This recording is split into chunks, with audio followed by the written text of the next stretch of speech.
me to write. Henryk Michalski also contributed a great deal. Each day he brought us the daily papers and the illegal newspapers published by the underground resistance.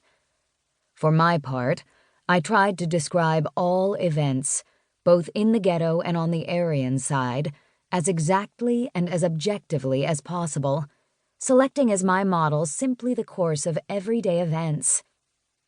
I am not a professional writer, and I harbor no pretensions as to my skill in this area.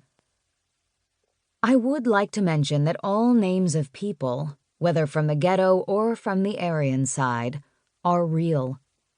I tried to present everyone as neutrally as possible on the basis of my personal observations and experiences.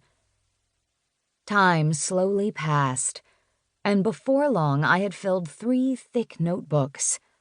The uprising which broke out on the Aryan side on August 1st, 1944, forced me to interrupt my work. My husband and Zygmunt, who was living in the same building, carefully enclosed our notes in a tin box and buried it deep in the ground beneath the workshop's rubbish room.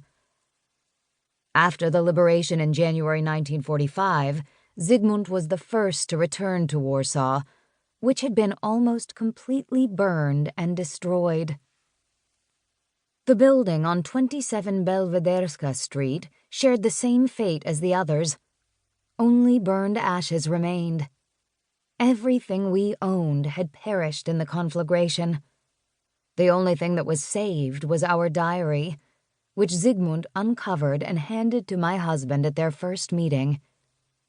We had also buried a large collection of papers from the underground press, which my husband had carefully collected.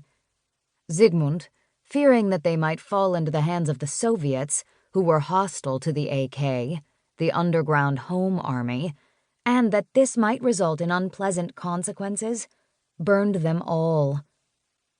The only paper to be saved was a communication from the NSZ, National Armed Forces, describing the fighting during the ghetto uprising in April 1943.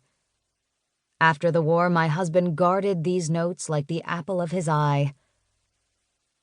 When we left Poland in 1946, legally, as tourists headed for Paris through Prague, we were afraid that customs officials on the Czech-Polish border would try to confiscate them. Fortunately, none of our baggage was opened. After a year's stay in Paris, we emigrated to Venezuela in search of a quiet little corner of the world. It seemed we were always starting life over again from scratch. Finally, in 1962, after a long and wearisome journey, we came to the United States, which, as a loving mother, gathered us to its bosom and granted peace and consolation to our aching hearts.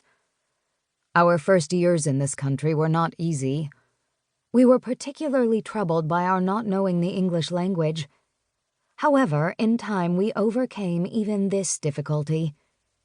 In 1966, we settled permanently in Phoenix, Arizona, and my husband began encouraging me to finish my diary. The events, beginning with the Warsaw Uprising on August 1st, 1944, until our liberation in January 1945, have been described from memory. My husband and I would sit and recall to one another all the facts, details, and events we had been through. My husband typed the entire manuscript on an English typewriter, which was not very successful due to the lack of Polish diacritical marks. Then we bought a Polish typewriter especially for this purpose and retyped the entire book.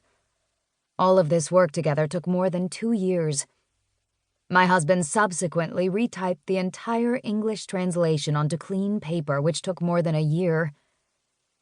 At this point, I would like to extend our thanks and appreciation to Dr. Oscar Swan, Professor of Slavic Languages, formerly of the University of California, Berkeley, and now of the University of Pittsburgh in Pittsburgh, Pennsylvania, for translating this book into English.